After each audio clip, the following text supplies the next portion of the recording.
네, 안녕하세요 여러분들. 역사는 차태상. 자, 이제 우리가 일제강점기로 들어왔습니다.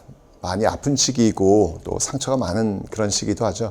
근데 중요한 건 뭐냐면 여러분들, 이렇게 아픈 시기, 힘든 시기임에도 불구하고 그 시기를 원래 상태로 돌려놓으려고 했던, 그래서 우리에게 지금의 이 시간을 주기 위해서 모든 것을 내놓았던, 정말 샛별처럼 빛나고 있는 많은 사람들의 이야기가 또 여기에 함께 있음을 여러분들이 기억해 주시면 감사하겠습니다. 누가 그러더라고요. 지금부터 이 모든 단체, 이 모든 분들을 기억해 드리겠노라 고 이야기했던 어느 별님의 댓글을 본 적이 있습니다. 자, 어떤 모습으로 지행되는지 한번 보도록 하겠습니다.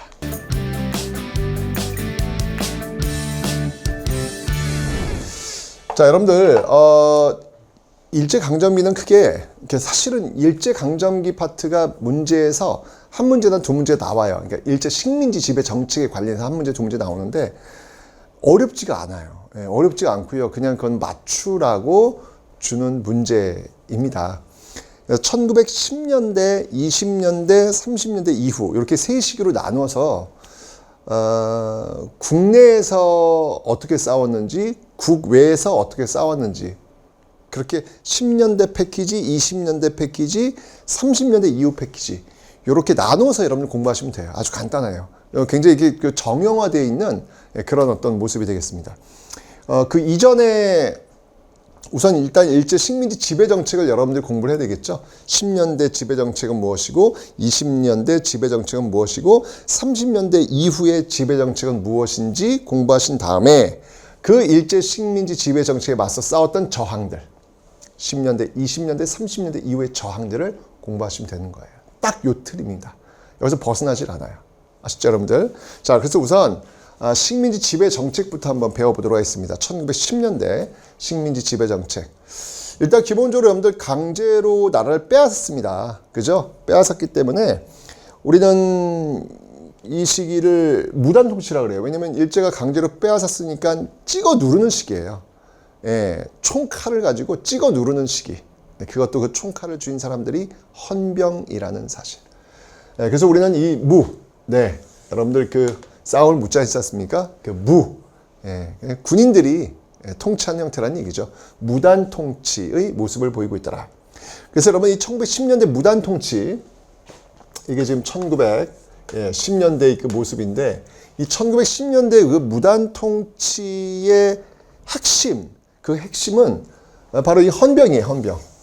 이거 단어 여러분 기억하셔야 돼요. 헌병. 헌병이 경찰의 역할도 하고 있다. 원래 여러분들 헌병은 국방부 소속이고요. 경찰은 행정안전부 소속. 달라요. 소속이 달라요. 그래서 군인들이 뭔가 잘못을 하면 그거는 국방부에서 처리를 하고요. 민간인들이 잘못하면 그건 경찰들이 처리하는 거예요. 나뉘어져 있습니다. 그죠? 여러분들 좀 일상생활 속에서 헌병 만나지 않잖아요. 경찰 만나지. 그죠? 만나면 안 되지만. 어쨌건 간에 그 경찰 업무를 헌병이 보는 거예요. 군인들을 대상으로 하는 헌병이 총칼 들고 민간인을 대상하니까 얼마나 공포스러운 분위기겠습니까? 바로 그런 시대가 바로 1910년대 찍어 누르는 시기였다는 이야기죠. 그래서 이 헌병 경찰들은요, 직결처분권. 네, 그냥 그 현장에서 자기가 어떤 재판 거치지 않고 그냥 직결 처분할 수 있는 그런 권한들도 가지고 있었다. 그러면 이 직결 처분, 그 과정 속에서 뭐가 나올까? 바로 태형. 태형이라고 하는 건 뭐냐면 때리는 거예요. 때리는 거. 예. 때리는 거. 이게 참 재밌는 게 뭐냐면, 이 태형은 오직 한국인에게만 적용하는데, 웃긴 게 뭐냐면, 아니 일제가 식민지로 만들면서 그런 얘기를 했어요. 일본과 한국은 같다. 내선일체 같다. 라고 이야기하면서 이런 것도 차별이야. 그러니까 말이 안 되는 거예요, 이건요. 예, 그저 보여지는 어떤 그 모습들만 그냥 입만 그냥 이 포장지를 지금 씌우고 있는 어떤 그런 모습이란 얘기죠. 일본인들은 태형이 없어요. 조선인들에게만 태형이 주어지고 있는 그런 모습들이 1910년대의 모습. 그 주체가 바로 헌병이라는 사실입니다. 그리고 여러분, 학교도 무서워요. 칼을 차고요. 바로 그 제복을 입은 선생님들, 그들이 학생들을 가르쳐요. 가끔 상상해봐요. 얼마나 무서웠을까. 초등학생들이 앉아있는데, 또르륵 앉아있는데, 일본 그 제복을 입은 일본 선생님이 들어오셔가지고, 애들 떠들면은, 이 바카야라! 하면서 칼을 휘두르진 않았겠죠. 근데 칼을 반쯤 뺐다가 그 칼집에 탁 넣었을 때 그 금속성 소리 쫙. 무섭거든요. 중요한 건 뭐냐면 그게 그 어린 학생들에게 트라우마로 남는다는 거예요.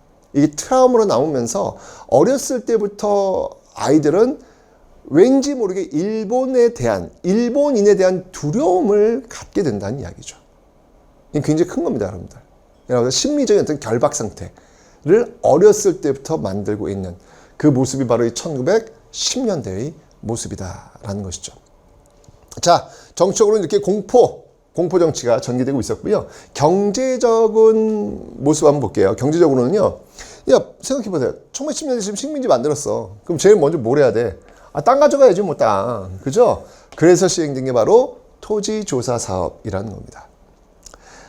이 토지조사 사업은요, 말 그대로 그거예요. 조선인들이 땅을 갖고 있어. 그럼 그거를 증명해내는 거예요. 신고 양식이 있는데 그 신고 양식에다가 제가 어디서부터 어디까지가 제 땅입니다 라고 하는 것들, 그 증거를 갖고 신고를 하는 거예요. 이게 바로 토지조사 사업입니다. 근데 기본적으로 여러분들 신고를 안 하잖아요. 그럼 그건 다 그냥 조선 총독부로 넘어갑니다. 어쨌건 여러분들 이 일제강점기가 시작되면서 그 중심은 조선 총독부라고 하는 사실을 잊지 않으셔야 됩니다. 네, 조선 총독부라는 사실을 잊지 않으셔야 되겠죠. 그러니까 이런 어떤 그 형태들이 지금 전개되고 있다는 이야기예요. 그리고 특히 이 토지 조사 사업을 하면서 어떤 일이 벌어지냐면 그 이전까지만 해도 농민들이 소작, 내 땅은 아니고 그냥 땅을 빌려가지고 농사 짓는 거예요. 이걸 소작농이라고 하는데, 소작농들이 이 땅을 빌려서 농사를 지었어. 그러면 이거 원래 우리 할아버지가 그렇게 소작해 왔고, 아버지도 소작해 왔고, 나도 소작해 왔고, 그리고 우리 아들도 소작하는 땅이야. 그렇게 늘 해왔어, 조선시대는. 사람의 어떤 인심이라는 게 있단 말이에요. 지주들이 땅을 빌려주면 그건 그들이 알아서 하는 거야. 거기를 갖고 이렇게 뭐라고 하지 않았다는 얘기예요. 그런데 이 토지 조사 사업을 하는 과정 속에서 그런 경작권, 이걸 경작권이라, 내가 경작할 수 있는 권리야. 소유권이 아니라 경작권. 그 경작권이 부정이 돼요. 그리고 오로지 계약제에 의해서, 계약에 의해서만 이루어지고 있다 보니까 당연히 농민들의 처지는 열악해질 수밖에 없겠죠. 아무래도 쉽게 얘기하면 이거죠, 뭐. 정규직이 계약직으로 바뀐 겁니다. 신분의 불안을 느끼게 되는 것이죠. 그래서 그 지주한테 더 잘 보이려고 노력하는 그런 스트레스를 받아야 되는 거예요. 이게 토지조사 사업이 주게 된 그런 부작용이라고 볼 수도 있겠습니다. 그리고 이제 회사령이 있어요. 1910년대 여러분들, 그러니까 일제가 조선을 통치를 해야 될 거 아니야. 그러면 뭐가 필요하겠어요? 법이 필요하겠죠. 법에 의해서 통치를 해야 되니까. 그래서 굉장히 많은 령이 많아요. 그 중에 하나가 뭐냐면 회사령이야. 이 회사령은 뭐냐면 회사를 세울 때 허가를 받아야 돼요. 여러분 지금 현재 대한민국은요, 회사를 차리려고 그래. 그러면 신고만 하면 돼요. 그러니까 내가 차려놓고 신고만 하면 돼. 그런데 허가를 받아야 되는 거야. 신고가 아니라 허가지. 그럼 여러분들 민족자본이, 우리나라 조선자본이 회사를 세우려고 그래. 그럼 조선총독부가 허가해 줄까요? 깐깐하게 굴겠죠. 괴롭히겠죠. 쉽지 않겠죠. 자연스럽게 민족자본이 성장할 수 있는 길이 막히게 되는 그런 결과가 바로 이 회사령에서 나오게 되는 겁니다. 뭐 이 회사령 말고도 뭐 어업령, 삼림령, 광업령 같은 무수히 많은 법들이 만들어지면서 바로 조선을 통치하기 위한 그 기반들을 만들어 놓고 있더라. 어떻습니까, 여러분? 1910년대 모습이 그려지십니까? 포갑적인 정치, 헌병들이 총 들고 다니면서 포갑적인 어떤 그런 분위기를 형성했고, 그 과정 속에서 토지 약탈이 이루어지고 있는 모습들, 이게 바로 1910년대 일제강점기 문을 연 조선의 모습이다 라는 것을 기억해 주시면 되겠습니다. 자, 그러면 이런 1910년대 이런 모습에 의해서 이런 모습에 맞서서 우리는 과연 어떤 모습으로 싸웠을까? 국내 저항, 국외 저항으로 나누어서 다음 시간에 살펴보도록 하겠습니다.